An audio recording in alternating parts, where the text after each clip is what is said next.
Hello everyone, I'm Reza Pishkadam and welcome back to our channel. Today, I'm so excited to introduce a special guest. We are honored to have Dr. Christine Coombe with us, Associate Professor in TESOL from Dubai. Dr. Coombe is a leading figure in language education with remarkable contributions to the field. Whether you are an educator seeking for a job abroad or curious about the intersection of education and job, in a diverse and dynamic place like Dubai, you are in for a fascinating conversation. Hello, Christine. Hello, Reza. Thank you very much for joining us today. Thank you for inviting me. It's a pleasure having you today. Let's begin with your journey. Mm-hmm. First of all, let us know what you do nowadays and also what brought you to this part of the world, from the USA to the UAE, from the land of opportunities to a country in the Middle East. Please. Well, I'm American, as you know, and my journey to this part of the world began when I finished my doctorate. Okay, so as an American, I'm lucky enough to be able to educate myself, bachelor's, master's, and doctorate through scholarships, through working hard at various jobs, but also through student loans. Maybe you know education is very expensive in the US, so I took out lots of student loans for 11 years of higher education. And of course, when you graduate, it comes time to pay them off. So in order to support myself, my family, and pay those student loans off, I decided I'd come to this part of the world to begin my journey because the salary, there were no taxes, for example. That was a leading advantage. And I was interested in this part of the world. So I landed in Muscat, Oman, for my first post-PhD job in 1992. Stayed there for a couple of years, but I found that back then, a lot more professional development I thought was going on in the UAE. So I made the switch to UAE University, where I stayed for 5 years. I began on a consulting team to open up the new Zayed University in 1999 and worked there for a year. And from the year 1999 until present day, I've been at the higher colleges of technology. So as of last year, I have spent more than half of my life outside of the US, here in this country. So Okay. that's my journey. That's great. So, what do you do now? Well, I'm an associate professor of general studies at the higher colleges of technology, and I'm on the what was formerly known as Dubai Men's College campus. It's now Dubai Academic City. So this year we finally went co-ed, so now we have both male and female students in our classes. So I've been doing that job since, this is my 26th year at HCT. Oh, that's great. Just surfing the net, I found that you have written a number of papers with Iranian scholars. I don't know whether you're popular with them or... I have indeed. I so admire the Iranian work ethic, okay? You know, being well published yourself, or maybe you don't. I don't know how many, if you've only worked with Iranians, you know you're working with hardworking people. But if you've worked with people of other backgrounds, I've had good experiences with papers, with books, but I've also had some bad ones where my authors didn't do a single thing, but except put their name on the front cover. But what I've discovered working with Iranians is that they do more than their share, and they're never late with anything. In fact, I'm always the one that's late on the teams that I work with. So they're always waiting for me to catch up. So yeah, I've had really good experiences with the teams of Iranian scholars that I've been working with over the past few years. That's great. You know, Christine, this interview is going to be about education and job. So let's just talk about education in Dubai. Could you describe the education system in Dubai, comparing to other parts of the world? Just let's say that like the USA, where you have received your education. Can you just compare? Yeah, it's been a long time, but it's pretty similar, basically. It's the general primary school, middle school, secondary school, and then going into university. Now, in the UAE, one of the things I'm extremely proud of is the fact that my own institution, the higher colleges, we do not, usually in places around the world, if you're a secondary school student and you fool around and you have low grades, your life is over because you'll never be accepted in a university, right? I don't know how it is in Iran, but it's like that in the US. You have to pretty much be okay to get accepted into a university. Whereas here, some students, they're not mature enough to be successful at high school, but they're given a second chance and they get provisional acceptance at my own institution. And for some of these students, that second chance is all they need to be successful. So I'm really happy that my institution allows for students to come in and work up to whatever program they want to study. Now, in my own institution, we offer, at the university level, we offer majors in IT, in various forms of engineering, in applied media, health science, and business. Okay. So lots of choice for our students, both male and female. Okay, great. Just what unique, let's say, the challenges and opportunities do educators face in Dubai? Actually, I was just telling my students this, that because we were talking about, because the students here, the local students, all want a government job. Why do they want a government job, you might ask? Well, because, the new generation, they get paid a lot, plus they don't have to work very much. And I basically say, well, remember, like when you have a government job, you're speaking probably Arabic.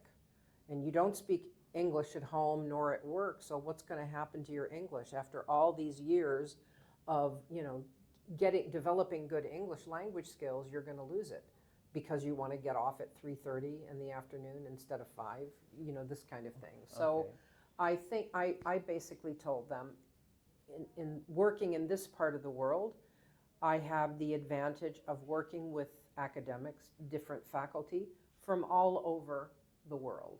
So this has opened up my eyes to education, especially within my own field of assessment. Okay. So it's a definite advantage.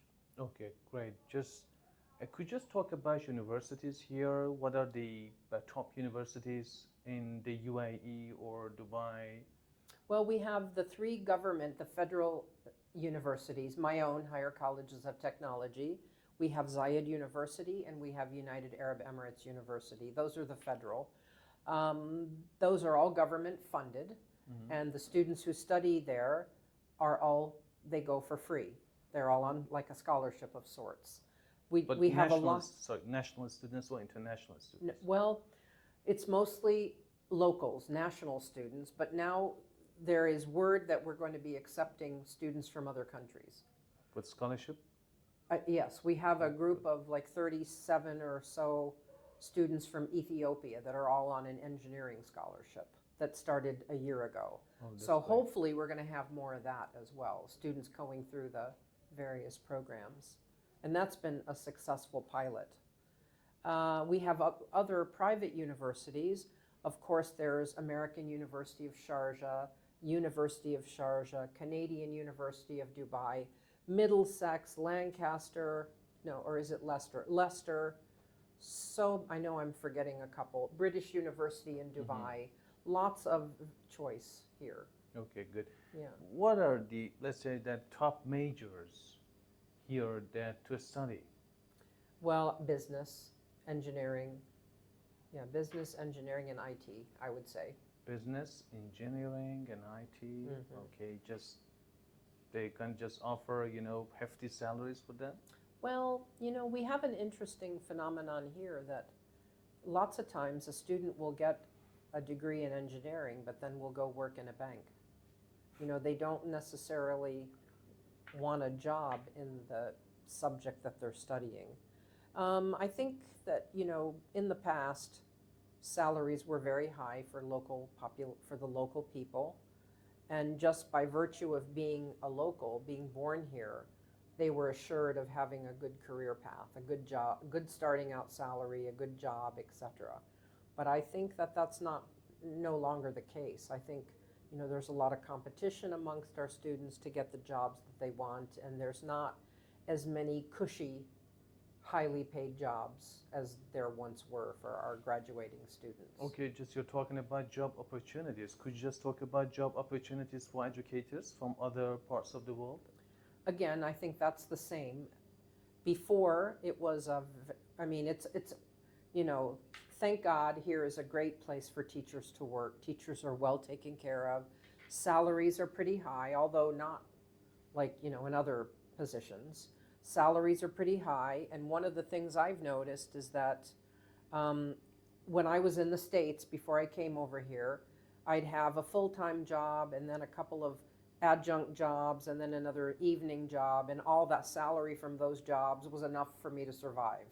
But here I only have to work one job and I've got enough money, you know, to pay for myself, even my family, put a little bit in savings, etc.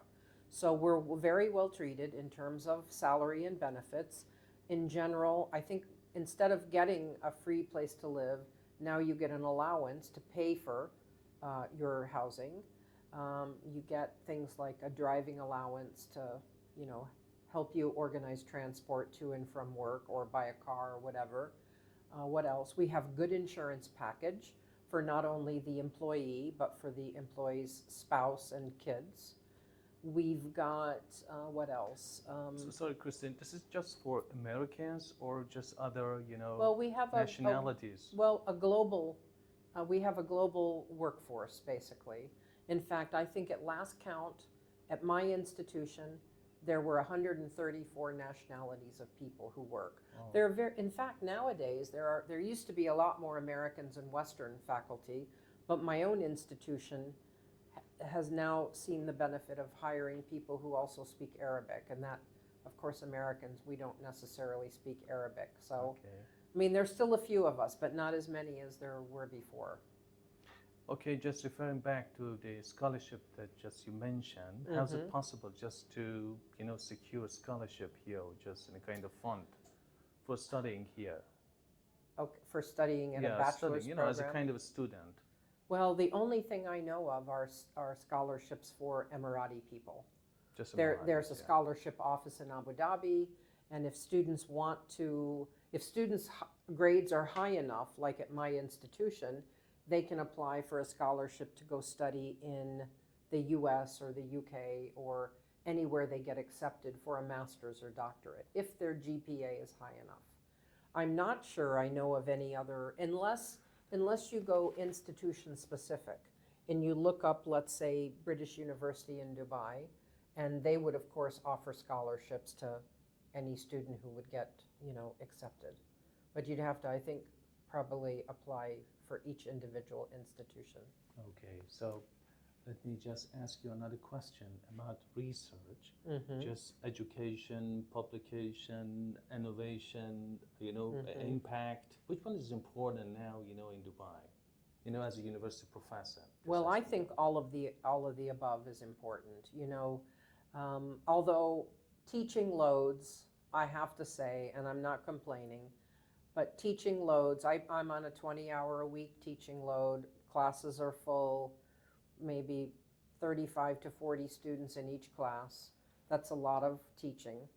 And for me, research and publication and scholarship is important, so I continue to do it, but it gets harder and harder to do because there's so many other things. So it's my weekends and my evenings. That's how I write. You know, I used to be able to carve out a little bit of time at work to do some scholarly activity, but that's getting harder and harder to do.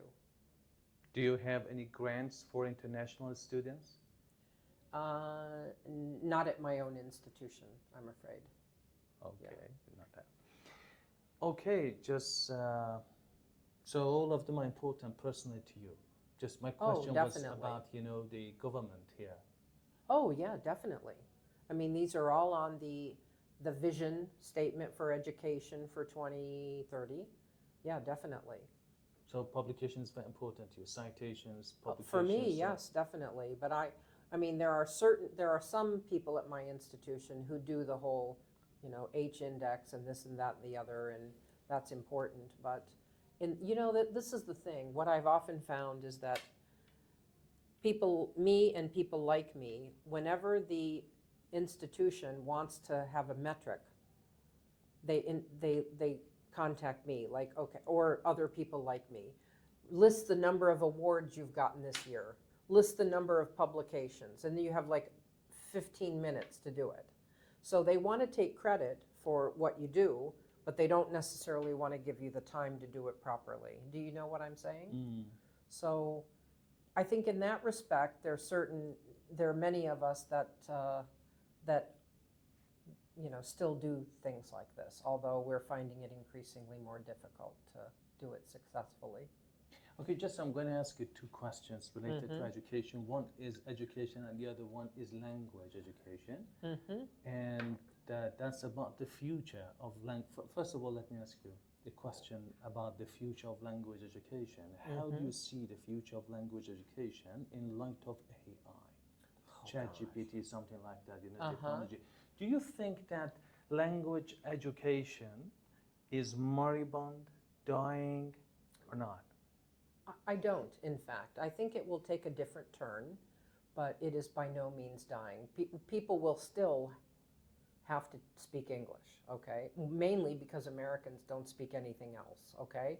So that's kind of an advantage for the world because people want to still do business with the States, and they can only do that if they speak English because we don't really speak lots of other languages. So I think that in and of itself is going to be okay. If I think about language education as a whole, I think speaking and listening, there's no way that ChatGPT can help with listening. At least I don't know a way. Maybe in a few years there'll be, something there. But what I fear for is writing, that people will no longer have to write and won't write. And I feel that that's a big shame, actually. So you see that there will be no change in future, just in light of AI? I think within writing, I don't know I know what we're doing with our exams in order to get away from students producing a language sample, writing sample that's ChatGPT generated. We're going back to multiple choice questions. And because with technology, this has increased cheating as well, like to a great extent. So now, just when I thought I had killed my last tree as an English teacher, now we're going back from computer-based tests to paper pencil tests because of the cheating incidents. And I see that that's a worldwide trend that's going on, and that's disturbing for me. Are students motivated to learn English here? Oh, yes, I think so. Like before? They're motivated to speak English, to be able to interact in English and watch Netflix and go to movies and travel and things like that. I'm thinking. I don't think they're motivated that much to read or to write. So, those academic skills are, and if they find a way to get through, like they all want master's degrees too, true, maybe PhDs, and then I say, well, if you're going to get a master's or a doctorate, you're going to have to read. I don't know anybody who's got one of those degrees that just doesn't like reading and writing. So we'll see how it goes. Okay, so how do you see a future of education in light of technology? Well, we're going to have to maybe in 10 years. Yeah, we're going to have to make adjustments, and it might be one of those things where it's like the approach: if you can't beat them, join them. So I've not wanted to hear about AI because it seems like every conference out there, AI this, AI that. And people keep asking me to speak on AI in testing, and I did at a conference a few months ago.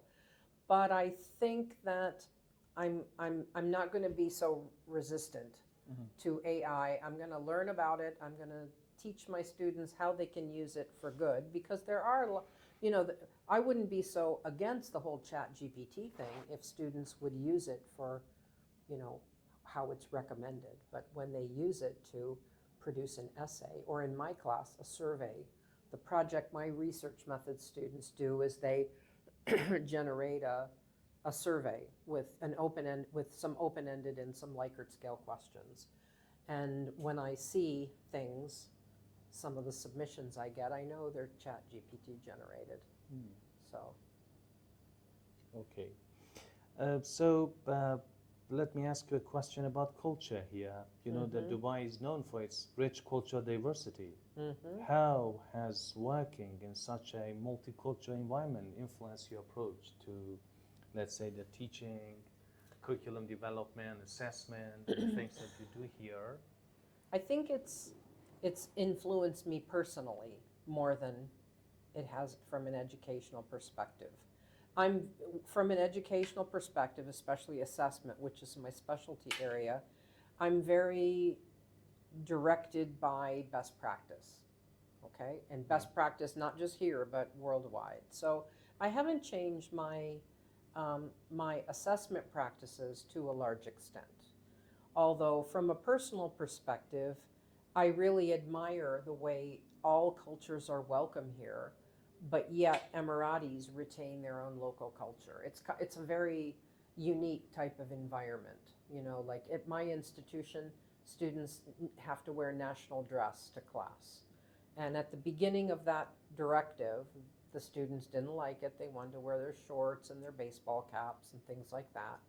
But now I think it's a source of pride that, you know, because we're preparing them for the workforce. So we want to make sure they're dressed professionally or how they would be to go to work. So I really like that. And a lot of what I've found here, the whole hospitality thing is very endearing to me. And when I go home, like one time I was at home at my mom's house, God rest her soul, and somebody came to our door, and my mom answered the door, and she started to talk to her neighbor while she was standing in the door. And I was like looking like over there, and I kept saying, Mom, invite her in, invite her in. But they had this like 20-minute conversation standing in the doorway. So finally I thought, so I got up, I said, come in, can I get you some tea? You know, the kind of thing that you would do. And my mother looked at me like I was strange. And do you know what I mean? Because not that my mother's impolite or anything, but that's not the kind of thing that, so. That's why I've written a question here for you. What are some key cultural considerations that educators should keep in mind while working here? Well, I think to be successful with students here, you can't be judgy, you can't be judgmental. Okay. And of course, you can never say, you know, the whole, you know, the parsnips thing, the things you're not supposed to talk about in an English language teaching classroom. Don't ask me what they mean, but like things like you don't talk about politics, okay?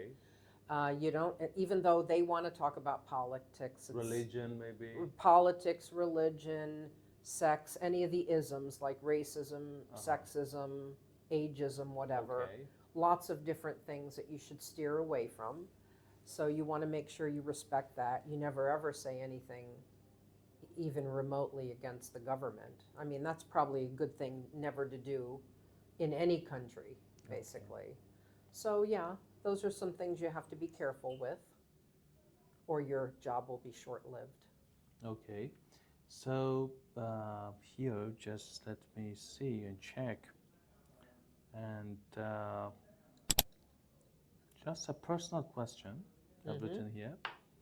I've written here that what are your worst and best memories? Teaching, you know, life, education, anything. Okay, my worst memory is really recent. You know, I don't know where you were teaching was during the pandemic, but we all went online. Okay, so we were sent home with 2 days to prepare for converting everything online, like most of the world. And back then, we're the higher colleges of technology, so we did online things. So we had a little bit of, you know, knowledge, but I remember going home, sitting in my office, and in my office, I have an entire wall like a shrine to myself. All my diplomas, all my awards, all my book covers. So literally, it's like so motivational. I look at that wall and I think, hey, you've done a lot of good things, you know. But I was sitting in that chair and I'm thinking, look at all that stuff on that wall, and I can't even figure out how to circle something on the screen.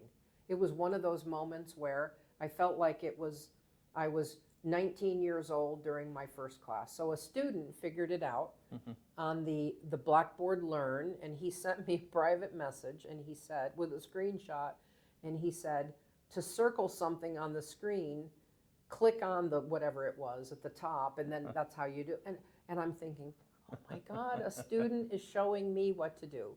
So I felt really awful, but literally there wasn't a day, and that was the time when we couldn't go home for the summer. We weren't allowed to travel. So I thought, I've got to teach myself how to be effective. And then students started liking my online classes, and I kept thinking, what must the other teachers be doing to make me look like a great example? But they said, no, miss, it's like you try. And like lots of other people don't. So we accepted online teaching because we didn't have a choice. Nobody knew how long the pandemic would last.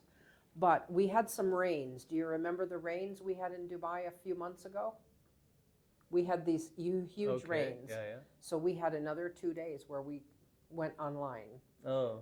Okay, and when you've been back face to face and then you suddenly have to go online, all the bad memories of the online experience come back. So I got my 50 students in class, and I thought, okay, and they never turn their cameras on or their mics on, because I don't know why, because they want to be present but not actually be present. That's what I suspect. So what happened was I thought, okay, I'm going to bribe them into paying attention by doing some Kahoots. They love Kahoot, the gamified quiz. So I thought, okay, this will get their attention. And I always play the Kahoot myself as a student. So I said, okay, everybody, log on to the Kahoot. And my name's the only name up there. So literally the worst class I've ever had in my life was that day when I did 5 Kahoots with myself. Okay? And it was so... I thought, it has come to this. But then we were back in class, so it was better. But it was like a really low moment, and it was only a few months ago. Okay. So that's a bad memory. And good? My best memories were when I had a club. I was the chair of a club called the Global Local Club, and it was a club where teachers and students went on trips to foreign countries, and we did educational events and conferences, and we mixed it up with travel. And the club was a club where we didn't charge the students extra to pay for the teachers. We all paid the same amount, so the costs for the trips were very inexpensive. All the students could take advantage because it wasn't like a huge amount. And in 6 years, we did 16 trips to 16 different countries. It was for me, because travel's my number one hobby to this day, and combining travel with educational experiences like Toastmasters, another of my major hobbies. It was the 6 best years I've had in my career to have, to look forward to taking a group of students. And our trips were really well subscribed. We took 45 people to Paris, 62 to Rome, and 83 to Madrid. I mean, they were really big trips. So it was an amazing time. Okay, that's great. Are you satisfied with working here in Dubai? If you were to start your career from the very beginning, would you follow the same path, or would approach it differently based on your current experience? Well, now I'm where I want to be, except I would like to be full professor. But in my department, I can't apply for full professor. So I would have liked to have had full professor, and I would like to have had the teaching load that comes with being full professor. Instead of teaching 20 hours a week, I'd be teaching 3 or 4 if I were in a Western environment. So that is something that I'd like to do. But I think a lot of what I've accomplished has been possible because I've been in the UAE. Like my institution, when I wanted to be TESOL president, my institution supported me, in many ways, so that I could do that huge 3-year, service where literally I flew every weekend somewhere, basically, And, although I didn't get out of work, but they scheduled my classes 3 days during the week so that I could travel on weekends and things like that. So I think a lot of my success is due to the support that my institution provided me with. Okay, just my question was, are you satisfied with selecting your major? The TESOL, your major. I am, yeah, definitely. Because I'm an accidental teacher. I'm one of those.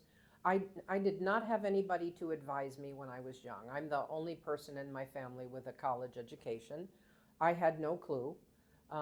In fact, I almost didn't go to university to begin with. I was big in sports in high school, and I didn't have my sister has always been sick, so all our money went to my sister's illnesses. So my parents said when I was in 11th grade, we want to support you to be all you can be, but we can't afford to pay for a university. Okay. So if you want to go, find a way to go. So, I couldn't really find a way to go. So I was like 2 hours away from signing up to join the Army, okay, back then. Okay. But then I went home, the recruiter said, go home, have some lunch, come back, we'll do the papers. And sure enough, I went home. And in the mail was a scholarship for track and field to go to a community, like a small college. And it wasn't a lot, it was just a tuition scholarship, but it got me thinking, this could be my way to go to university. And it was, so I went. That's what happened. I bet that recruiter regrets not having me signed in the morning. But that's pretty much how it went. But then when I went, I didn't know what to major in, so I majored in business because that's what my dad did. He was a manager of a department store. I hated it, but I loved French. I was taking French. So I decided I'd be a French major. And then a couple of years later, I thought, what's one do with a French major? So then I thought, well, maybe I needed to do TESOL. So I did a master's in TESOL. So that's how it all started. So I didn't set out to be a teacher even, but I found myself in a teaching job and really liked it. Okay, and the rest, I guess, is history. Oh, that's great. So, but after that, no regrets. No regrets. Mm-hmm. Okay, just before we wrap up, mm-hmm. do you have any kind of advice for educators, students, professionals seeking jobs in Dubai? Well, I think you have to widen your search. There's lots of different places that you can work. There are websites like, what's it called? Glassdoor, for example, where they'll send you an email of all these jobs that are out there. I think if you really want a job teaching teachers, those jobs are few and far between. In fact, if they were a lot, I would have one of those jobs, but I've never really been able to find a program where I could do that. So I think you have to not narrow your focus to a certain life that you want to have, but you need to also think about, widening the net. High schools, for example, secondary schools, even private language schools, things like that. So, don't just apply to the 3 government institutions and then another couple because everybody's applying there. And now I have to say that more and more teachers are losing their jobs here because of budget cuts. There's no longer it's no longer the highly paid jobs. Why is that so? Well, I think it's because now class sizes are growing. I mean, during the pandemic, we had 60 students in class, then 50, last year 40, now we're down to 30-ish, but only because we only have 30 seats in each classroom. So I think lots of institutions are trimming, they want to do lots of things, but they have the same amount of money. So most of the, a good thing in this part of the world, most of the budget goes for teacher salaries, which is a good thing, but it could mean that some teachers lose their jobs. Okay. So I say don't give up. There's a lot of jobs out there, but you got to look a little bit harder for them. I've heard that the Saudi market is opening up. They've got a lot of really good projects going on in Saudi, so that's also a possibility. Okay, that's good. Anything else just to add? No, keep going. If you really want to do it, you need to don't give up easily. Okay, Don't give up. That's great. Mhm. Okay, thank you very much. Hope to Dear- have some of your viewers as some Yeah, of colleagues course, in the yeah, future. yeah. Thank you very much, dear Christine, for Thank sharing you. your valuable insights and devoting your time to this interview. Thank Yeah, you. that was a kind of honor for me just to see you Oh, that's again nice of you to here. say. Thank you. And thanks to our viewers for watching this video. If you found this video helpful, do not forget to like, share, and subscribe to stay updated on future videos. Thank you very much. See you later. Content creator,